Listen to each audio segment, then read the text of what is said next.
एक बात सदैव याद रखिएगा, ज्ञान जिज्ञासा के पात्र में ही टिकता है। जिस व्यक्ति के पास जिज्ञासा नहीं है वो ज्ञान को स्थिर नहीं कर पाएगा चित्त में। बहुत सावधानी से शब्दों को सुनिएगा और समझिए हम क्या कहना चाह रहे हैं। जिस व्यक्ति के चित्त में जिज्ञासा नहीं है वो ज्ञान लेकर के भी उसको स्थिर नहीं कर पाएगा।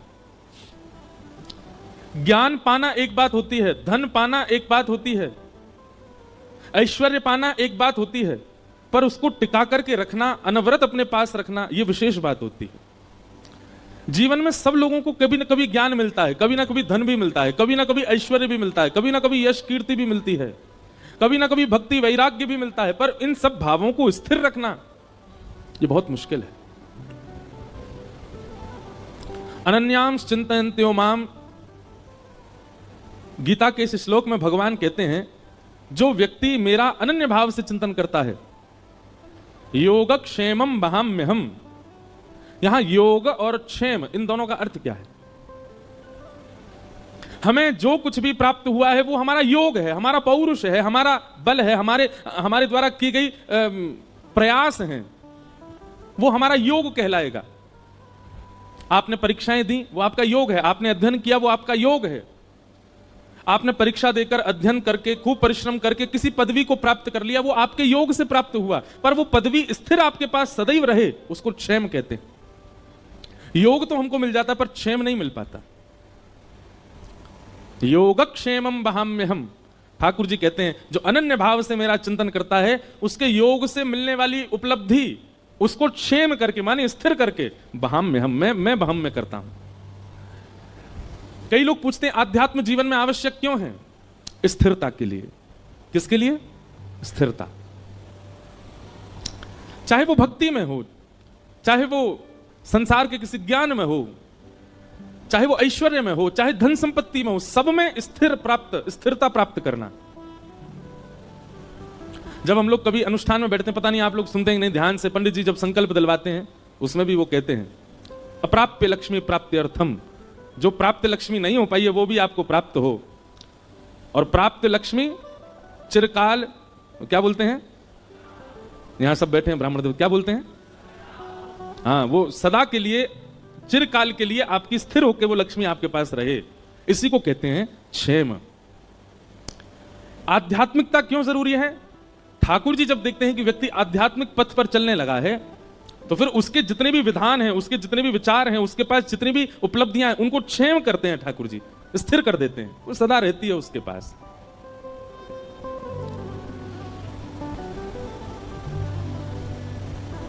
भगवान कपिल से देवभूति माता अपनी जिज्ञासाएं पूछ रही हैं। कल हमने 2-3 प्रश्न सुने थे देवभूति माता के, बहुत सुंदर प्रसंग है। हमने विस्तार से कपिल देवभूति संवाद 1 महीने की कथा हुई थी नासिक में, वहां कहा था। इतना विस्तार फिर भी नहीं हो पाया था, पर बहुत हद तक, कम से कम शायद 9 दिन तक वहां कपिल देवभूति संवाद पर चर्चा हुई थी। अभी फिर से हमारी 1 महीना की होने वाली है नासिक में ही। अब तो बहुत लोग आ गए हैं कि 1 महीना की कथा दो, जयपुर में भी 1 महीना की भक्तमाल दो, जहां कथा करने जाते हैं वो सब कहते हैं 1 सप्ताह नहीं, अब तो 1 महीना की कथा दो। हम कहते हैं हम भी अपनी मैया के इकलौते हैं, हमारी माता जी बेचारी, हम बिना 1 महीना की कथा किए तो 2-3 महीना से घर ही नहीं गए, बहुत मुश्किल से थोड़ी देर के लिए गए थे अभी। देखो एक बात याद रखना बंधुओं, कर्तव्य का निर्वहन भी बहुत आवश्यक है। अभी आज ही किसी ने मुझे प्रश्न किया है, क्या, कि मेरे मन में अत्यंत वैराग्य उत्पन्न होने के कारण मैं अपना गृहस्थ जीवन संचालन में असमर्थ हो रहा हूं। क्या पता कितने जन्म मेरे बीत चुके हैं और हर जन्म को मैंने व्यर्थ गवाया है। अब मैं अपना यह जीवन हरि के चरणों में पूर्णतः समर्पित करना चाहता हूं। कृपया मेरा मार्गदर्शन करिए, क्योंकि वह गुरु ही होता है जो हमें भगवान से जोड़ते हैं। क्योंकि हम यदि सीधे भगवान के चरणों में जाते हैं तो हो सकता है कि वह हमारी परीक्षा के लिए सर्वप्रथम माया तो भेजें। मतलब आपका कहने का मतलब है गुरु को आगे करके चलो, चाहे परीक्षा उसी की हो जाए। आपका भाव सुंदर है, लेकिन भैया हमारी एक बात सुनो। पृथ्वी पर मेरे से लेकर के आप सब तक का यहां पर आना अपने कर्तव्यों से, अपने कर्तव्यों के निर्वहन के लिए हुआ है। इसलिए जीवन में जो बिना आपके परिश्रम किए, बिना आपके कुछ गलत या सही किए, जो आता है वो आपको निभाना पड़ेगा। गृहस्थाश्रम वो गलत नहीं है, आप उसके प्रति इतनी भावना ऐसी क्यों रखते हैं कि उसमें रहकर के भगवत भजन नहीं हो सकता? कितने साधकों ने, कितने वैष्णवों ने गृहस्थाश्रम में, हमारे यहां कहते हैं धन्यों गृहस्थाश्रम, गृहस्थाश्रम धन्य हैं। और इसमें अगर आप कहो कि महाराज जी हमारा गृहस्थाश्रम आके देखो, सब प्रतिकूल हैं, पत्नी भी प्रतिकूल, बच्चे भी प्रतिकूल, माता पिता भी प्रतिकूल, परिवार भी प्रतिकूल। एक बात याद रखिएगा, मैं कथा में कहा करता हूं, धारा जिस तरफ है उस तरफ नाव यदि नाविक चलाने लग जाए तो यह नाव चलाने वाले की खूबी नहीं है। धारा जिस तरफ है नाव अपने आप चल जाएगी, लेकिन धारा की विपरीत में नाव चलाना यह नाविक की प्रामाणिकता बताता है। आप ये चाहते हो कि सब अनुकूल हो जाए और उस अनुकूलता में मैं भजन करूं, कोई बड़ी बात नहीं है। माताजी डॉक्टर, पिताजी डॉक्टर, भैया डॉक्टर, बहन डॉक्टर, पत्नी भी डॉक्टर, तो फिर अपने आप डॉक्टर बनी गए तो कोई बड़ी बात नहीं है। लेकिन पिताजी वकील, माताजी हाउसवाइफ, भैया व्यापारी, बहन बीटेक कर रही है, इंजीनियर, और तब आप सबसे अलग हटके डॉक्टर बन जाओ तो आपकी प्रशंसा की जाती है। ठीक वैसे ही अनुकूल अवस्था में भगवत प्राप्ति करना ये बड़ी बात नहीं है, प्रतिकूल अवस्था में भगवत प्राप्ति करना। ऐसे किसी भक्त को नहीं देखा जैसा प्रेम ठाकुर जी ने प्रहलाद को किया। प्रहलाद को गोद में बैठा लिया, गले में अंक में भर लिया और जीव निकाल करके ठाकुर जी चाट रहे हैं प्रहलाद को। क्यों? क्योंकि प्रहलाद विपरीत अवस्था में भगवत प्राप्ति कर रहा है। पत्नी अनुकूल नहीं है तो चिंता मत करो। तुकाराम जी महाराज की पत्नी अनुकूल नहीं थी, वो दिन भर सुनाती रहती थी, वो पूरे दिन प्रवचन करते रहते हो, भजन करते रहते हो, कथा सुनाते रहते हो, घर का कोई काम धंधा तुमसे होता नहीं। तुकाराम जी सुनते रहते थे, मन मन विचार करते थे, मेरे विठ्ठल आपने मेरी पत्नी को इतना प्रतिकूल बना दिया कि जो थोड़ा बहुत प्रेम इसके प्रति होना चाहिए वो भी आपको ही हो गया है, इससे होता ही नहीं मुझे। आपने प्रतिकूल पत्नी देकर के इसके हिस्से का प्रेम भी अपना बना लिया। तुकाराम जी की पत्नी ने एक दिन कहा, जाओ कुछ विक्रय करके आओ, व्यापार कर, कुछ धन लेके आओ। गन्ना बेचने के लिए गए तुकाराम जी महाराज। जैसे ही घर से बाहर गए, थोड़ी दूर पर ही पहुंचे होंगे, छोटे छोटे बच्चे उनके पीछे दौड़ने लगे, गन्ना खाएंगे गन्ना खाएंगे। तुकाराम जी ने फ्री में ही बच्चों को बांट दिए, एक बच गया। लौट करके आए तो पत्नी बड़ी प्रसन्न, बोले सारे गन्ने बेच के आए आप? बोले देवी बेच नहीं पाया, छोटे छोटे बच्चे आ गए, हम गन्ना खाएंगे तो उनमें बांट दिया, एक ही बच्चा है, एक ही बच्चा है। पत्नी ने गन्ना लिया और जोर से घुमा के तुकाराम जी में ही मारा, 2 टुकड़े हो गए उसके। तुकाराम जी खुश हो गए, वाह देवी तुम बुद्धिमान तो बहुत हो, मैं सोच रहा था एक गन्ना 2 कैसे खाएंगे, तुमने 2 कर दिए, लो एक तुम खाओ, आधा मैं खाता हूं। भैया देखो, संसार ऐसा है, संसार वैसा है नहीं, जैसा बना लो वैसा है। आप जैसा कर लोगे संसार वैसा। आप कितना भी बुरा मान लीजिए, आप एक काम कीजिए, कल का, कहां से आवाज आ रही भैया, कौन ढोलक बजा रहा हो? नेक शांति रखियो हैं। 2 बजे तक खूब बजाया करो, 6 बजे के बाद भी खूब बजाओ, बस 2 से 6 हमको बोलने दो। क्या बता रहा था मैं? हाँ, कल एक काम करना, सुबह उठते ही नकारात्मक दृष्टि रखना, जिसको देखो उसको गलती देखना। शाम तक पूरी दुनिया ही नरक दिखने लगेगी आपको, लेकिन करना नहीं। पता है क्यों? क्योंकि नकारात्मक भाव में जब आप प्रवेश करते हो ना तो बहुत लंबे समय तक प्रवेश कर जाते हो। सकारात्मक देखो, सब में गुण का दर्शन करो, सब में अच्छाइयों का दर्शन करो, सब में भावों का दर्शन करो, सब अच्छे दिखेंगे, सब में भाव दिखेगा।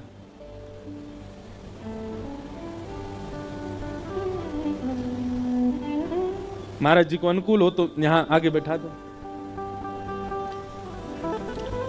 बोलो वृंदावन बिहारी लाल की जय। हाँ बस, विराज महाराज। तो जिन भैया का यह भाव है कि गृहस्थाश्रम में रहकर के ठाकुर जी का भजन कैसे करें,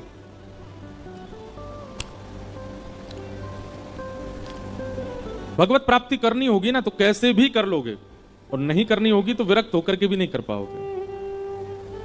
इसलिए जैसी व्यवस्था अवस्था ठाकुर जी ने निर्माण कर दी है चारों ओर, उसी को स्वीकार कीजिए और उसी में ही ठाकुर जी की प्राप्ति करो। अपनी तरफ से कुछ विशेष करने का प्रयास मत कीजिए। पत्नी अनुकूल है तो दोनों मिलकर के भजन करो, और पत्नी प्रतिकूल है तो अकेले भजन करो, उसमें चिंता की कोई बात नहीं है। अपने अनुकूल उसको बना लीजिए। देवभूति माता ने, आज ठाकुर जी का जन्मोत्सव होना है, बड़े प्रसंग हैं, ठाकुर जी से मन एकाग्र करने के साधन पूछे। मन एकाग्र कैसे होगा? तो भगवान कपिल ने अष्टांग योग के विषय में प्रवचन किया। यम, नियम, आसन, प्राणायाम, प्रत्याहार, ध्यान, धारणा, समाधि, ये अष्टांग योग हैं। सावधानी से सुनिएगा। मन को एकाग्र करने के लिए सबसे पहला योग है यम। यम का मतलब क्या होता है? अपनी इंद्रियों की इच्छाओं को पूरा ना करना, उसी को यम कहते हैं। आपकी कोई इच्छा हो रही है और उस इच्छा को पूर्ण करने के लिए आप जैसे ही प्रयास करने लग जाते हो, वहीं इंद्रियां बर्बाद हो जाती हैं। आपकी कोई इच्छा हो रही है और आप कोई प्रयास नहीं कर रहे, फिर भी मन मार के रह रहे हो, इसी को अष्टांग योग का पहला योग कहते हैं, यम। भोपाल में प्रसिद्ध क्या है खाने पीने वाला? कुछ है प्रसिद्ध? कुछ नहीं है, ऐसे ही है। वाह, क्या? दाल, चाट, चाय। चाय प्रसिद्ध है यहाँ की। हमने तो बहुत कुछ खाया, प्रसिद्ध बता बता के खिलाया। जो भी है, यम। यम यानी कि इंद्रियों की इच्छाओं को पूरा ना करना, उसका दमन करना। आपकी कोई इच्छा होती है और आप तुरंत प्रयास में लग जाते हैं, इंद्रियां उसी समय, मन उसी समय आपके हाथ से निकल गया। इच्छा हो रही है, कुछ खाना है, कुछ देखना है, कुछ करना है, उस समय अपने मन को कैसे भी करके रोको, नहीं नहीं करना, नहीं खाना है, नहीं करना। घर में जो बना उसी से ही मन चलाओ, यम। दूसरा नियम, एक नियम का पालन करो। कोई भी एक नियम आपका निश्चित होना चाहिए और वो नियम सद नियम होना चाहिए। कोई भी एक नियम धारण करो, यम। दूसरी बात नियम। तीसरा प्राणायाम, अनुलोम विलोम करो। एक नासिका छिद्र से जब श्वास भीतर लेते हो, उस समय ठाकुर जी का कोई नाम रटते हुए नासिका में छिद्र भीतर में श्वास भीतर लो। दोनों नासिका छिद्र बंद करके ब्रह्मरंध्र में उस सांस को रखो, तब भी भगवान नाम जपो। दूसरी नासिका छिद्र से जब श्वास छोड़ो, तब भी भगवान नाम जपो। इस प्रकार भगवान नाम के साथ आप अनुलोम विलोम करोगे, आपका मन एकाग्र होगा। यम, नियम, प्राणायाम। वैसे तो आसन आता है पहले, आसन। चौथी बात, आसन को सिद्ध करो। एक आसन में बहुत देर तक बैठने का प्रयास करो। कम से कम कथा सुनते हैं तो उस समय एक ही आसन धारण करके रखो। आप कहते हैं पैरों में दर्द हो रहा है। पैरों में दर्द कब होता है? जब आपका मन पैरों में लगा होगा। कथा में लगाओगे तो आपको पता भी नहीं चलेगा, 4 घंटे निकल जाएंगे। यम, नियम, आसन, प्राणायाम, और 5वां है प्रत्याहार, आहार की शुद्धि। हमारे शास्त्रों में आहार शुद्धि पर बहुत विशेष ध्यान रखा गया। आप जैसा खाते हैं उससे आपके ऊपर प्रभाव पड़ेगा ही पड़ेगा। कभी जभी की बात अलग है, लेकिन ज्यादातर प्रयास किया करो कोई घर का ही भोजन करो और ठाकुर जी को निवेदित करके ही करो। आहार से बहुत बड़ा असर पड़ता है आपके विचारों पर, आपकी मानसिकता पर, आपकी बुद्धि पर। यम, नियम, आसन, प्राणायाम, प्रत्याहार, और फिर ध्यान, धारणा, समाधि। मैं ऐसा कथा में कहा करता हूं कि 5 नियम आप पालन कर लो। ये 3 नियम आपको करने नहीं पड़ेंगे जो बाद के हैं, ये 3 नियम अपने आप हो जाएंगे। ध्यान, धारणा और समाधि। अभी आप ध्यान लगाने बैठोगे नेत्र बंद करके तो आपको कुछ भी दिख सकता है, लेकिन आपकी ये 5 आसन यदि शुद्ध हो जाएंगे तो आपके ध्यान में वही आएगा जो आप सोच रहे होंगे। आप समाधि की यात्रा तक भी पहुंच सकते हैं यदि आपके 5 नियम शुद्ध होंगे तो। यम, नियम, आसन, प्राणायाम, प्रत्याहार, इन 5 को करने का प्रयास करो। पहली बात, इंद्रियों को जीतो, कोई एक नियम बनाओ। आसन को जीतो, प्राणायाम करो और आहार को शुद्ध रखो। इन 5 से मन एकाग्र। मन कहीं भटक तो जाए आपका? नहीं भटक सकता, एकाग्र रहेगा। इस प्रकार भगवान कपिल ने अष्टांग योग के विषय में बताया। तत्पश्चात देवभूति माता ने कहा, आपके कितने प्रकार के भक्त होते हैं और आपको कौन से प्रिय कृपा कर, उनके बारे में बताओ। तब भगवान अपने भक्तों के विषय में बताते हुए कह रहे हैं, अभिसंधायो हिंसा दंभम मात्सर्यमेव वा संरंभी भिन्नग भावम मयि कुर्यात् स तामसः। बहुत ध्यान पूर्वक सुनना। 4 प्रकार के भक्त होते हैं भगवान के। कौन कौन से? तामस, राजस, सात्विक और निर्गुण। इनमें से आप कौन से हो, अपने आप सुन करके बताइए। सबसे पहले भक्त का नाम क्या है? तामस। तामस भक्त जो होता है, ये ठाकुर जी की आराधना केवल किसी अन्य की बुराई के लिए ही करता है। हे हनुमान जी महाराज, आपने पड़ोसी पे बहुत ज्यादा कृपा कर रखी है, और चलो भली उसका बुरा नहीं चाहता, लेकिन उदाहरण यही देगा, आपने उसको इतना दिया, हमारे ताऊ जी के बच्चों के साथ आप ऐसा कर रहे हो, चाचा के बच्चे इतने प्रसन्न रहते हैं, मामा के बच्चे ऐसे हो रहे हैं, हम पे आप दया ही नहीं कर रहे हो। यह भी एक तामस भक्त का लक्षण है, जो दूसरों का उदाहरण देकर ठाकुर जी को चुनौती देता है कि आप उस पर तो इतनी कृपा कर रहे हैं पर मुझ पर नहीं कर रहे हैं। यह तामस भक्त है। एक बात सदैव याद रखना बंधुओं, भगवान को कभी भी आप इस प्रकार आरोपित मत किया करो। ठाकुर जी किसी दिन कहने पे आ गए ना तो फिर कुछ बोल नहीं पाओगे। भगवान कहेंगे पुलस्त्य ऋषि के खानदान में भेजा था रावण को, ब्राह्मण कुल में भेजा था रावण को, सबको एक बुद्धि, उसको 10 बुद्धि प्रदान की थी, सोने की नगरी में रहता था रावण, मंदोदरी जैसी पत्नी प्रदान की, लेकिन उसके बाद भी अपना सर्वनाश कर लिया। इसमें मैंने क्या गलत किया? मैंने तो सर्वगुण संपन्न भेजा था रावण को। व्यक्ति अपने कर्मों से ही भोगता है सब कुछ। आप ठाकुर जी को आरोपित मत किया करो कि आप उस पर ऐसा कर रहे हैं, इस पर ऐसा कर रहे हैं, मुझ पर आपकी कृपा क्यों नहीं है। हम नहीं जानते कौन किस जन्म का फल भोग रहा है, इसलिए ठाकुर जी को आरोपित मत कीजिए।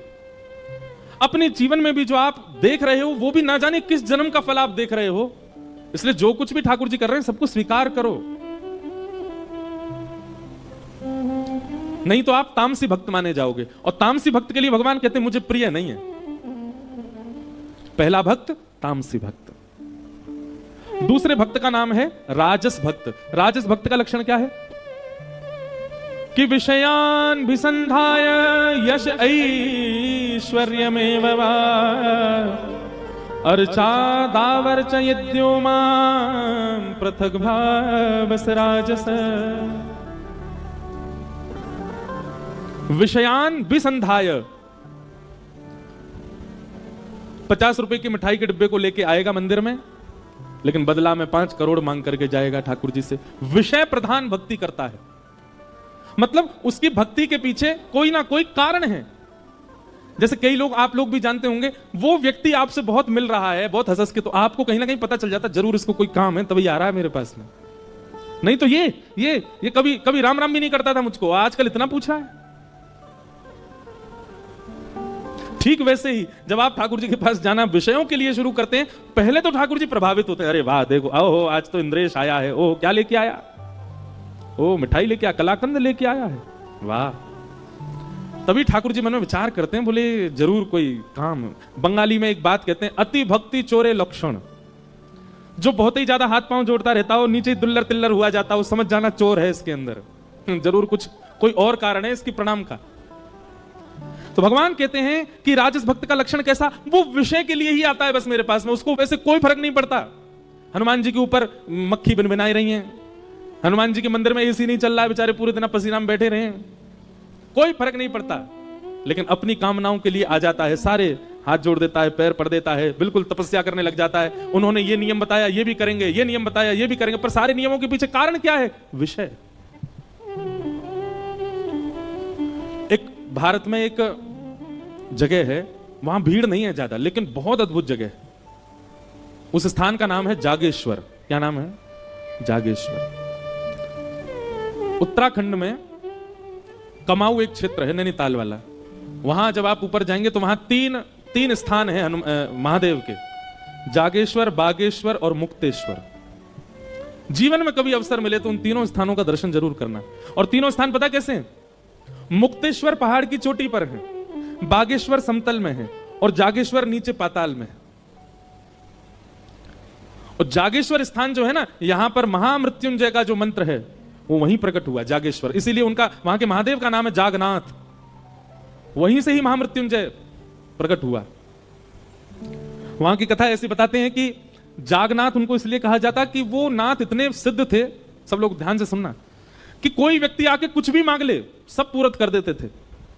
एक बार एक कहीं के राजा ने किसी किसी अच्छे राजा की हिंसा की कामना उनसे की, वो तो सबको आशीष देते थे, बोले तथास्तु। ये बात जब आद्य गुरु शंकराचार्य जी को पता चली तो शंकराचार्य भगवान गए और वहां जाकर के महादेव से प्रार्थना की, बोले कलिकाल आने वाला है नाथ, आप यहां सबकी मनोकामना पूरी कर देंगे, कलयुग में लोग कुछ भी मांग सकते हैं, इसलिए हमारी प्रार्थना है कि आप अंतर्मुखी हो जाओ। तब ठाकुर जी वहां पर शांत हो गए, नहीं तो महादेव से जो मांगो वो मिलता था। आज भी वहां नियम है, रात्रि 6-7 बजे मंदिर बंद हो जाता है और फिर उसके बाद वहां आप देखेंगे कि दंपति पति पत्नी अपने हाथ में दिया लिए रात भर खड़े रहते हैं। कहीं के भी बहुत सारे दंपति चारों ओर से मंदिर को घेर के ऐसे हाथ में दिया लेके खड़े रहते हैं और कब तक खड़े रहेंगे? सुबह जब तक मंगला के दर्शन नहीं खुलेंगे तब तक खड़े रहते हैं। क्यों? मंगला होती जैसे ही वो दीपक महादेव को अर्पित करते हैं तो जिनको संतान नहीं है उनको संतान की प्राप्ति होती, ऐसा वहां कहते हैं। तो रात्रि 12 बज रहे थे, वहां 7-8 बजे ऐसा लगने लगता है कि 1-2 बज गए रात के, इतना शांत है।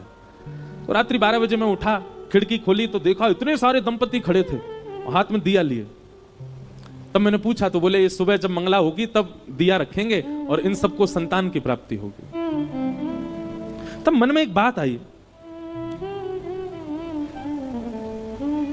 व्यक्ति को पता है कि अगर मैं इन देव के सामने ऐसा कुछ करूंगा तो मैं जो चाहूंगा वो मुझे मिलेगा। वो व्यक्ति कभी ठाकुर जी को क्यों नहीं मांगता? वो व्यक्ति कभी अच्छे विचार क्यों नहीं मांगता? वो व्यक्ति कभी ऐसा क्यों नहीं मांगता कि नाथ मेरे अंदर ईर्ष्या बहुत है, मेरे अंदर क्रोध बहुत है, मेरे अंदर काम बहुत है, लोभ बहुत है, हे महादेव मैं रात भर खड़ा होकर तब करूंगा, आप कृपा करके मेरे चित्त को शुद्ध कीजिए। कभी ऐसी भावना क्यों नहीं उत्पन्न होती? हम सब जगह विषय क्यों मांगते हैं?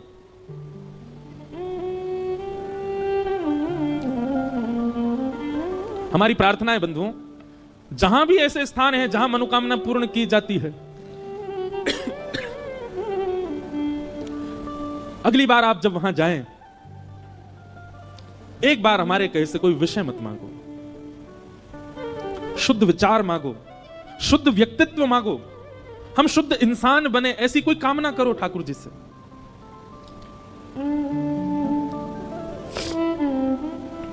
भगवान कहते हैं राजस भक्त कैसा है? बोले विषय प्रधान भक्ति करता है, केवल विषय की कामना करता है। और दूसरी बात, यश ऐश्वर्य में बाबा, केवल यश के लिए, ऐश्वर्य के लिए, संपत्ति के लिए मेरे आगे सर झुकाता है। और इसकी एक विशेष बात बताई गई, बोले अर्चा दावर चयिद्यो माम पृथक भावस राजस, केवल मेरे अर्चा विग्रह में निष्ठा रखता है, मेरी कथा से कोई मतलब नहीं, मेरे भक्तजनों से कोई मतलब नहीं, संत जनों से कोई मतलब नहीं, सत्संग से कोई मतलब नहीं, केवल मेरी मूर्ति की पूजा में ही इसकी निष्ठा रहती है। ऐसे भक्त को मां मैं राजस भक्त कहता हूं। मां ने कहा वो आपको अच्छे लगते हैं? ठाकुर जी बोले बिल्कुल अच्छे नहीं लगते, ना तामस अच्छे लगते ना राजस अच्छे लगते। तीसरे भक्त का नाम क्या है? तब भगवान तीसरे भक्त का नाम कहते हैं सात्विक। और सात्विक भक्त के लक्षण क्या हैं? अब ठाकुर जी कहते हैं कि कर्म निर्हारम उद्दिश्य परस्मिन् वापदर्वणम यज्ञेदश्व व्यमति वा पृथग भावस सात्विक। कर्म निर्हार उद्देश्य, वो जो कुछ भी करता है, भले ही उसने परिश्रम करके किया, भले ही उसने बलपूर्वक किया, भले ही उसने बहुत बहुत अनुनय विनय करके किया, लेकिन फिर भी वो हर कर्म के फल के रूप में यही कहता है कि सब ठाकुर जी ने कराया, मेरी कोई क्षमता नहीं थी। मैं जो कुछ भी कर रहा हूं, मैं कथा सुना रहा हूं, मैं किसी व्यक्ति को श्रेष्ठ बना रहा हूं, असहाय लोगों की सहायता कर रहा हूं, असहाय लोगों के इलाज के लिए अस्पताल बनवा रहा हूं, असहाय बालकों को विद्यालय में पढ़वा रहा हूं, आदि आदि जो कुछ भी अपने जीवन में करता है, सबके पीछे एक ही भाव रखता है कि सब ठाकुर जी करा रहे हैं, मेरी ये क्षमता नहीं थी। ऐसे व्यक्ति को मैं सात्विक भक्त कहता हूं। वो जब भी मेरे सामने आता है ना, मां तो एक ही बात कहता है, बोले नाथ सब आपकी कृपा से हो रहा है, मेरा आपकी कृपा से सब काम हो रहा है, करते हो तुम कन्हैया, मेरा नाम हो रहा है। ये सात्विक भक्त का लक्षण है। मां ने पूछा आपको ये अच्छे लगते हैं? भगवान ने कहा अच्छे लगते हैं पर बहुत प्रिय ये भी नहीं है। मां ने कहा तो फिर आपको प्रिय कौन है? तब भगवान कहते हैं चौथे, निर्गुण। और निर्गुण भक्त का लक्षण क्या है? आहा। तब भगवान कहते हैं कि लक्षणम भक्ति योगस्य निर्गुणस्य हुदाहतम अहैतुक्य व्यवहिता या भक्ति पुरुषोत्तम। मां, ये चौथा भक्त जो होता है ना, ये निर्गुण भक्त है। बोले निर्गुण भक्त के लक्षण क्या है? बोले मुझसे कोई कामना नहीं रखता, ये केवल मुझे भजता है, मेरा भजन करता है, मेरी कथा सुनता है, मेरे मंदिर में आता है, पर इसकी कभी कोई इच्छा ही नहीं होती मुझसे, कुछ नहीं मांगता। और भगवान कह रहे हैं कुछ संसारी ना मांगना, ये तो एक बात है कि चलो उसने संसार की कोई वस्तु नहीं मांगी। कुम्भन दास जी भगवान के परम भक्त हुए, श्री कुम्भन दास।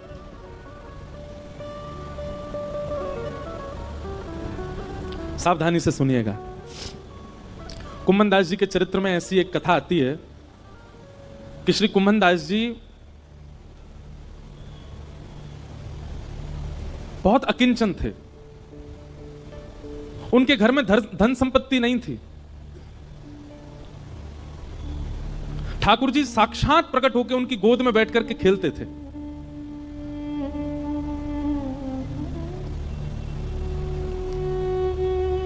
एक दिन ठाकुर जी उनकी गोद में बैठे थे और श्री कुम्भन दास जी तिलक लगा रहे थे।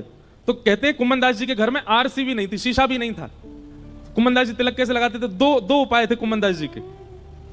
कठौते में जल भरते थे, उसमें अपना प्रतिबिंब देखते थे जल के अंदर, और प्रतिबिंब देख के फिर तिलक लगाते थे। या फिर ठाकुर जी किसी दिन खेलते खेलते उनकी गोद में आ जाते और गोद में बैठे बैठे ठाकुर जी बताते, हाँ कुम्भना यहाँ से सीधा ले चल लगो लगो लगो, अब यहाँ नीचे तो नहीं घुमाए दे, अब यहाँ तो नहीं ऊपर कर, बीच में यहाँ कोने कर, अब यहाँ कर। ठाकुर जी तिलक लगवाते थे कुम्भन दास जी का।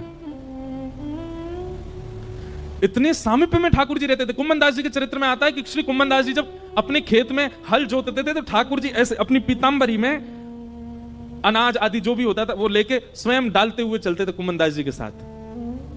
पर कुम्भन दास जी ने कभी ठाकुर जी से कोई याचना नहीं की। एक दिन की बात है, कुम्भन दास जी अपने खेत में हल जोत रहे थे, ठाकुर जी पीछे ऐसे उड़ाते हुए चल रहे थे सब बीजों को।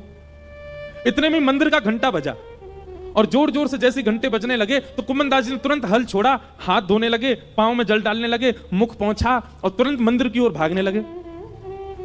ठाकुर जी बोले, ए कुम्भना कहां जा रहा है? जय जय दर्शन को समय है गयो, मंदिर जा रहा हूं। बोले तू भी कुम्भना कैसो बावड़ो, मैं तेरे संग यहां खेत में खड़ा हूं, तेरे संग हल जुतवा रहा हूं और तू मंदिर में भाग रहा हूं मेरे दर्शन को। कुम्भन दास जी बोले, जय जय यहां तो आप अपनी इच्छा से आते हो, आज आते हो, कल आओगे कि नहीं इसका कोई प्रमाण थोड़े।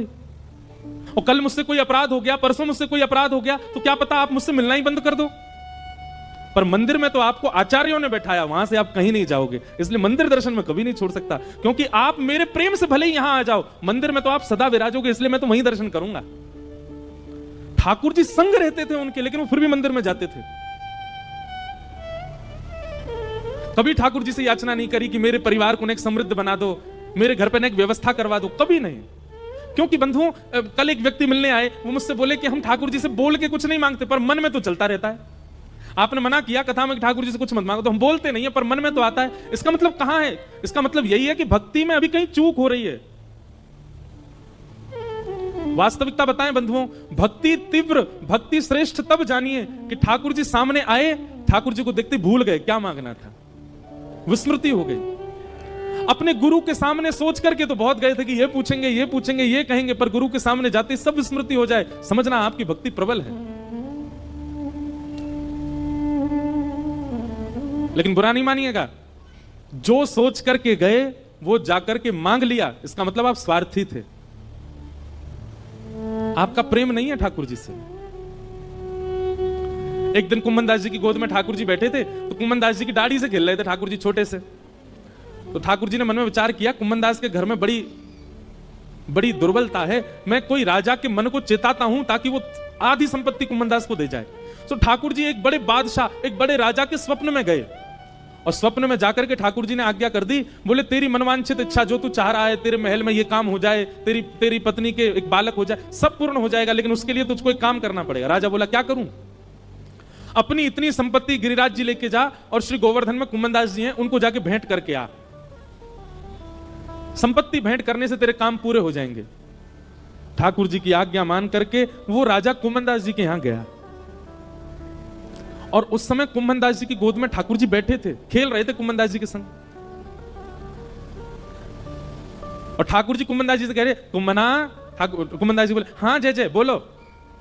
अरे सुनता हूं मैं तो एक बात करनी है। हाँ जय जय बोलो, कहा बात करनी है। इतना इतना बस कहा ही था, इतने में ही वो राजा कुंभन दास जी कुटिया में आ गया, और राजा के आते ही ठाकुर जी अंतर ध्यान हो गए। सामने बादशाह खड़ा है, घुटनों पर बैठ करके अपनी आधी संपत्ति अर्पित करने को, लेकिन कुंभन दास जी इधर उधर देख रहे हैं। अभी तो यहीं बैठे, कच्चू तो कह रहे पता ना बोल के ना गए मोते। अभी तो यहीं बैठे, कच्चू तो कह रहे बोल के ना गए। राजा ने चरणों में प्रणाम किया, बोले भगवान आपकी आज्ञा हो तो मैं आपके कुटिया में अपनी सामग्री रखवा दूं, मैं आपको धन संपत्ति कुछ दान करने के लिए आया हूं। कुंभन दास जी उल्टे उसके चरणों में गिर गए, बोले भैया ले जाया संपत्ति को, कोई और में बांट दियो, और कोई ना लेवे तो जमुना जी में बहाई दियो। ऐसी संपत्ति को कहा करूं जाके मेरी कुटिया के द्वार पे आते ही ठाकुर जी भाज गए आते। ऐसी संपत्ति को मैं कहा करूंगा जैसे ठाकुर जी छोड़ के चले गए। घर के लोग चिल्ला रहे हैं, अरे कुंभन दास जी कुछ तो ले लो, आपकी कुंवारी भतीजी है, उसका ब्याह करना है, घर की थोड़ी मरम्मत करवा देंगे, रात में वर्षा हो जाती है तो रात भर सो नहीं पाते हैं, हमारे घर में जल भर जाता है, अरे कुछ तो ले लो, कोई देने आया है। कुंभन दास जी बोले, ऐसी संपत्ति ना लूंगा। जाके द्वार पे आते ही ठाकुर जी भाज गए। ले जा भैया, तेरे आगे हाथ जोड़ूं, अगर तू बहुत देर बैठो रहेगा तो मैं प्राण त्याग दूंगा, या को अभी लेके जा। और हट पूर्वक राजा को भगा दिया वहां से। राजा के जाते ही ठाकुर जी फिर आ गए। कुंभना दौड़ करके गए, ठाकुर जी को गले से लगा लिया, बोले नाथ कहां चले गए आप। ठाकुर जी बोले, कुंभन दास एक बात बता, मैंने एक राजा को स्वप्न दिया और स्वप्न में जाकर के वाकु चेतायो कि अपनी आधी संपत्ति ले जाके कुंभन दास को दे दे, और वो तू को देने आयो, तेने स्वीकार क्यों ना करी। अरे तेरे घर में बैठवे के काजे कोई चद्दर ना है, तिलक लगावे के काजे आरसी तक ना है, तेरी भतीजे के ब्याह के काजे एक एक फूटी कौड़ी तेरे घर में नहीं है, मैंने चेताई करके एक राजा को भेजो, तेने वापस कर दियो। कुंभन दास जी ने एक बात कही ठाकुर जी से, जय जय आप सत्य बताइयो, राजा के आते ही आप अंतर्ध्यान है गए। राजा जितनी संपत्ति लेकर के आयो, यदि मैंने वो स्वीकार कर ली होती, अपने घर में धर ली होती, अपने घर में लगा दी होती, तो आपको ये लगती अब तो कुंभन दास पे खूब संपत्ति आ गई भैया, अब ये अपना घर बना लेगा, सब काम कर लेगा, और आप जो गए थे वो आते ही नहीं लौट करके। पर मैंने उस संपत्ति को स्वीकार नहीं किया, तो आप पूछने के लिए दोबारा आ तो गए मेरे घर पे। यह मेरा सौभाग्य है कि मेरे ठाकुर जी फिर प्रकट हो गए। आपको लगती कि भैया यहाँ पे तो अब सुख समृद्धि है, अब अपने आप सब गुजर बसर कर लेगो। अरे लाचार बालक को बार बार मां ध्यान क्यों देती है। वो बालक चलने लग जाए, फिरने लग जाए, बोलने लग जाए, तो मां धीरे धीरे उसको अपनी जिम्मेवारियां समझाने लगती है। तू अब खुद चला कर, खुद उठा कर, खुद तैयार हुआ कर, खुद भोजन किया कर। लेकिन वो बालक लाचार ही रहता है, तो लाचार बालक को मां गोद से छोड़ती नहीं। नाथ मुझे केवल एक ही कामना है आपसे कि मुझे कभी संपत्तिवान मत बनाना, मुझे कभी योग्य मत बनाना। क्यों? बोले मैं असंपत्तिवान रहूंगा तो मैं स्वयं को लाचार मानूंगा, और मुझे लाचार जान आप सदा मुझे अपनी गोद में ही रखोगे नाथ, इसलिए मुझे ऐसे ही रहने दो, मुझे योग्यता नहीं चाहिए। इसे कहते हैं निर्गुण भक्त, जो कोई कामना नहीं करते ठाकुर जी से, सदा प्रसन्न रहते हैं, ठाकुर जी की रजा में राजी रहते हैं, ये निर्गुण भक्त।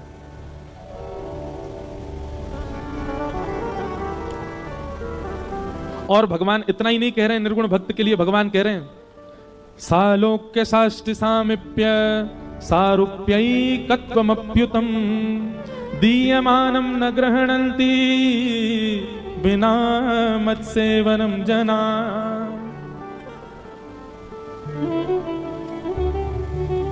पांच प्रकार की मुक्ति होती है।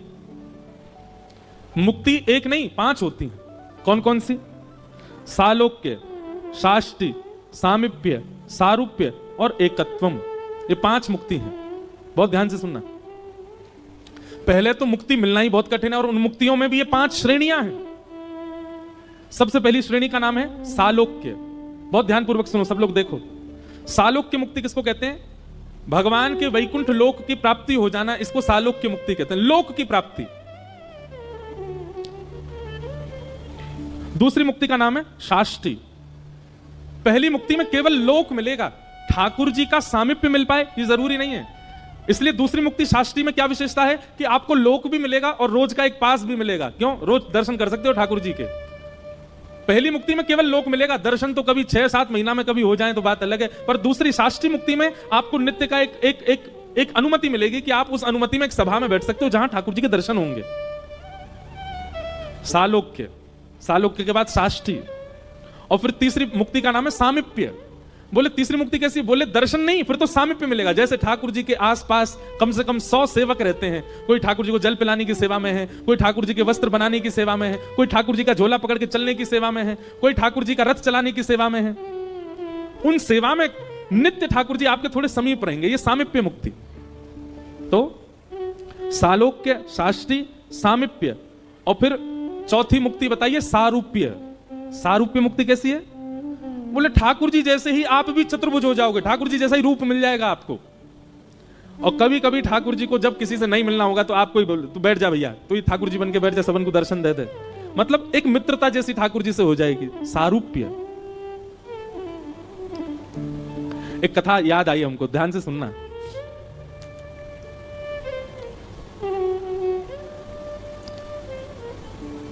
आज पंडरीनाथ भगवान का बहुत स्मरण हो रहा है, श्री विठ्ठल भगवान। हमारे पूज्य नाना जी कहते थे कि बिना किसी प्रयोजन के किसी की स्मृति कथा में बार बार रहने लग जाए तो लाला यूं ही समझियो वो कथा में आए हैं, वो कथा में बैठे हैं। पंडरीनाथ भगवान आपके मध्य प्रदेश से महाराष्ट्र ज्यादा दूर नहीं है। हमारे मंडीदीप वाले तो अभी मेरी पंढरपुर में कथा थी तो आए भी थे, आप लोग भी जाना एक बार। अद्भुत ठाकुर जी हैं पंढरपुर में, ऐसे खड़े कमर पर हाथ रख के, श्री विठ्ठल भगवान। तो नामदेव जी रोज अपनी मां के साथ जाते थे दर्शन करने। बहुत ध्यान से सुनना। नामदेव जी रोज ठाकुर जी से कहते, ठाकुर जी हम भोग बना के मंदिर लाते हैं, आपको पवाते हैं, कभी ऐसा अनुग्रह करो ना कि आप घर आके ही पाओ हमारे। वही मां गरम गरम चूल्हे पर रोटी बनाएगी, आप थाली पर बैठना, मैं आपको परोसा करूंगा, मेरे घर पे आके आप प्रसाद पाओगे, बड़ी कृपा होगी। रोज नामदेव जी कहते, हमारे घर कब आओगे, हमारे घर कब आओगे। एक दिन ठाकुर जी सामने खड़े खड़े नामदेव जी से बोले, नामदेव तू भी ऐसी बात करता है, मैं तेरे घर आ जाऊंगा। 24 घंटा विठ्ठल भगवान 2-3 घंटे से ज्यादा रात्रि में बंद नहीं होता मंदिर। 10-11 बजे शयन होते हैं ठाकुर जी के, 3 बजे फिर खुल जाते हैं मंदिर। बोले पूरे दिन में खड़ा रहता हूं भक्तों को दर्शन देने के लिए, और एकमात्र ऐसा मंदिर है भारत का जहां पर हर व्यक्ति भीतर जाए और जाके ठाकुर जी को ऐसे गले से लगा सकता है। इतने भक्त आते हैं दर्शन करने के लिए, सबको दर्शन देता हूं मैं। तेरे घर कैसे आऊं भोजन करने बता? रात में 2-3 घंटे बचते हैं, उसमें मैं शयन नहीं करूं मैं? और मैं तेरे घर आऊंगा दर्शन प्रसाद पाने, यहां मंदिर में कौन रहेगा? नामदेव जी बोले, बस इच्छा थी कि आप कभी हमारे घर आओ दर्शन देने, प्रसाद पाने। तो नामदेव जी से भगवान बोले, अच्छा नामा सुन, एक काम कर। बोले क्या? एक दिन तू मेरी जगह खड़ा हो जा विठ्ठल बन के, मैं तेरे घर प्रसाद पाऊंगा। नामदेव जी बोले, ये कैसे संभव? बोले सब संभव है, मैं श्रृंगार करूंगा तेरा, कोई पहचान ही नहीं पाएगा कि नामदेव खड़ा है, सबको लगेगा कि ये तो पंडरीनाथ है। बस 2-3 बातों का ध्यान रखियो। नामदेव जी बोले क्या? बोले पहले मेरी जगह आ। रात्रि में शयन जैसे ठाकुर जी का हुआ, नामदेव जी को ठाकुर जी ने छुपा लिया गर्भगृह में, सब चले गए। ठाकुर जी अपने स्थान से उतर गए, नामदेव जी को खड़ा किया, बोले खड़े हो जाओ, कमर पर हाथ रख लो। ठीक है। बोले अब ध्यान रखना, पहली बात तो आंख बंद रखना, खोलना नहीं, मैं ऐसे ही खड़ा रहता हूं। ठीक है। दूसरी बात, सुबह 3 बजे पुजारी जी आएंगे और तुमको नींद आ रही होगी बहुत जोर से, वो घंटे घड़ियाल बजाएंगे जोर जोर से, तो घंटे घड़ियाल सुनकर के तुम्हारी नींद खुलेगी, आंख मत खोल लेना, बंदी रखना। और फिर उसके बाद वहां मंगला आरती को वहां बोलते हैं काकड़ा आरती। कौन सी आरती? मंगला आरती को बोलते हैं काकड़ा आरती। तो मंगला आरती जब होगी, आरती के बाद तुम्हारे ऊपर ठंडा ठंडा दूध डाला जाएगा, तुम्हारे ऊपर दही डाली जाएगी, शहद डाला जाएगा, जल डाला जाएगा, उससे ठिठर मत जाना, खड़े रहना स्थिर होके। नामदेव जी बोले अच्छा।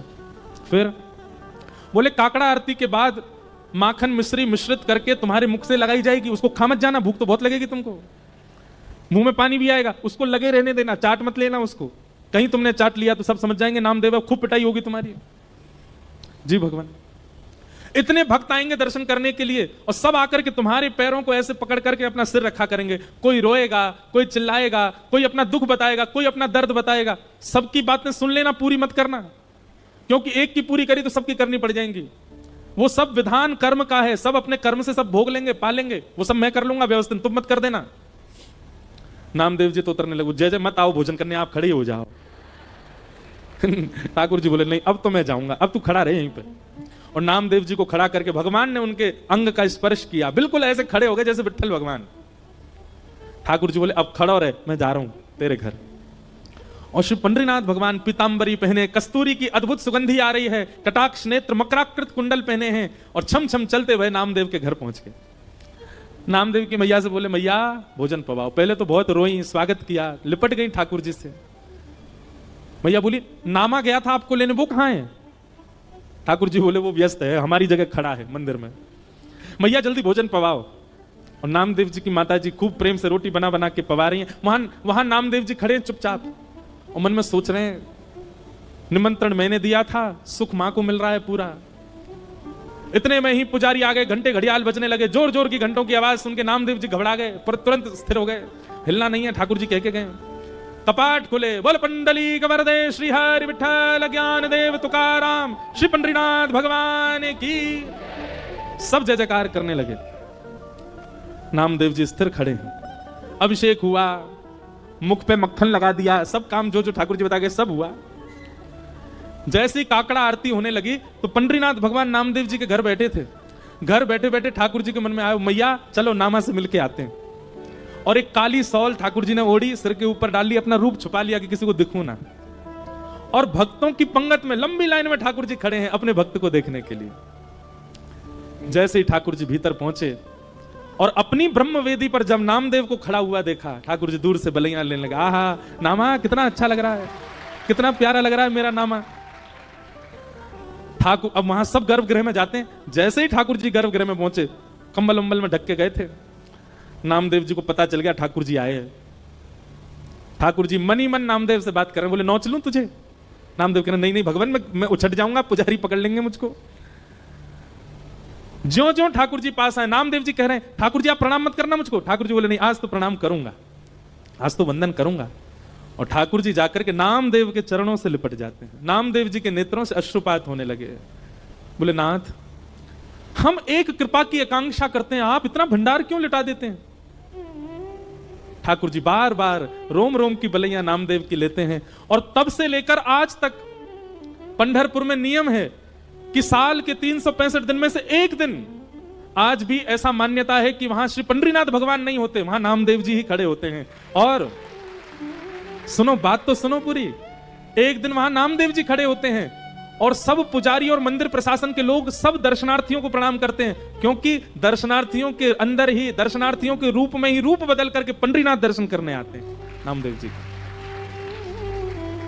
कौन कहता है कि ठाकुर जी कृपालु नहीं है? कौन कहता है ठाकुर जी अनुग्रह नहीं करते? आज भी करते हैं। ऐसे भक्त ठाकुर जी को अति प्रिय हैं, इनको कहते हैं निर्गुण भक्त। आप कहेंगे नामदेव जी ने ऐसी क्या निर्गुणता थी? सुनिए, आज भी आप जाएंगे पंढरपुर में तो पंढरपुर का जो मुख्य द्वार है पंडरीनाथ भगवान का, वहां आप जाकर के देखेंगे तो श्री नामदेव जी महाराज की समाधि पता है कहां है? मंदिर की जो सीढ़ियां हैं चढ़ने वाली, उन सीढ़ियों में नामदेव जी की और पूरे परिवार की समाधि है। नामदेव जी का भाव है आज से लेकर के जब तक पंडरीनाथ भगवान विराजे रहेंगे, हमारी इच्छा है जितने दर्शनार्थी आए हमारे ऊपर होकर के पंडरीनाथ का दर्शन करने जाएं, सबकी चरण रज हमको प्राप्त हो।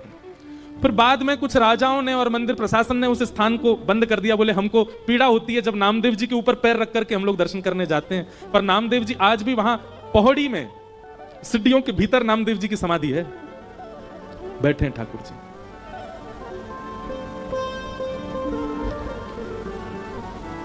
नामदेव जी कीर्तन कर रहे थे और उनके कीर्तन में हजारों वैष्णव नृत्य कर रहे थे। उस कीर्तन की ध्वनि जब पंढरपुर में पंडरीनाथ भगवान को सुनाई दी तो अपनी ब्रह्मवेदी पर खड़े हुए भगवान रुक्मणी जी से कहने लगे, रुक्मणी मैं जाऊं कीर्तन में, मेरा मन नहीं लग रहा, मुझे बहुत अच्छा नामदेव की बहुत याद आ रही है। रुक्मणी जी बोली आप चले गए तो पूरे पूरे कीर्तन को भंग कर दोगे। भगवान बोले क्यों? बोले आपको देख करके सब कीर्तन में मदमस्त हैं, सब छोड़ देंगे, आपको देखने लग जाएंगे। ठाकुर जी बोले मैं रूप बदल के चला जाऊंगा, मैं पीछे जाके खड़ा हो जाऊंगा, मैं किसी के सामने नहीं जाऊंगा, पर मुझे कीर्तन सुनने जाने दो। रुक्मणी जी बोली अच्छा ठीक है जाओ। ठाकुर जी रूप छुपा करके कीर्तन में पहुंचे। नामदेव जी आनंद में भर करके कीर्तन कर रहे थे और नामदेव जी के कीर्तन को सुनते सुनते सुनते ठाकुर जी इतने मंत्रमुग्ध हो गए कि भूल गए कि मुझे खुद को छुपाना है।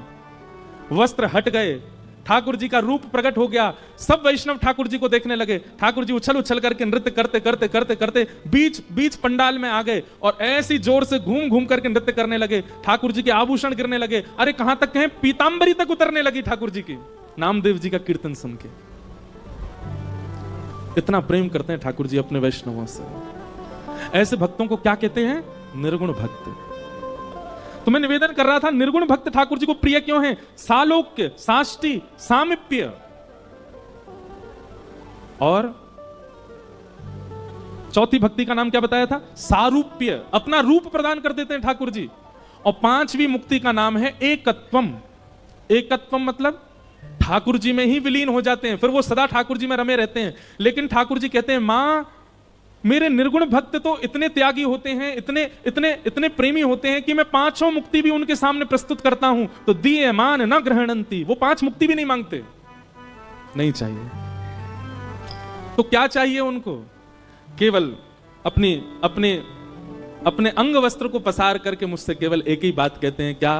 बोले, नाथ जन्म जन्म दीजो याहि ब्रज बसे वो, जन्म जन्म दीजो याहि ब्रज। हे नाथ, मैं हर बार जन्म लूं और हर बार जन्म लेकर के आपका दास ही बनूं, आपके ब्रज में जन्मूं, हर बार जन्म लेकर के आपका तिलक लगा के घूमा करूं, गले में कंठी माला पहनूं, हर बार जन्म लेकर के कथा सुना करूं और दोनों भुजा उठा करके उसमें नृत्य किया करूं। नाथ, देना है तो ऐसा वरदान दे दो कि मेरा हर बार जन्म हो और मैं हर बार आपका दास बना करूं।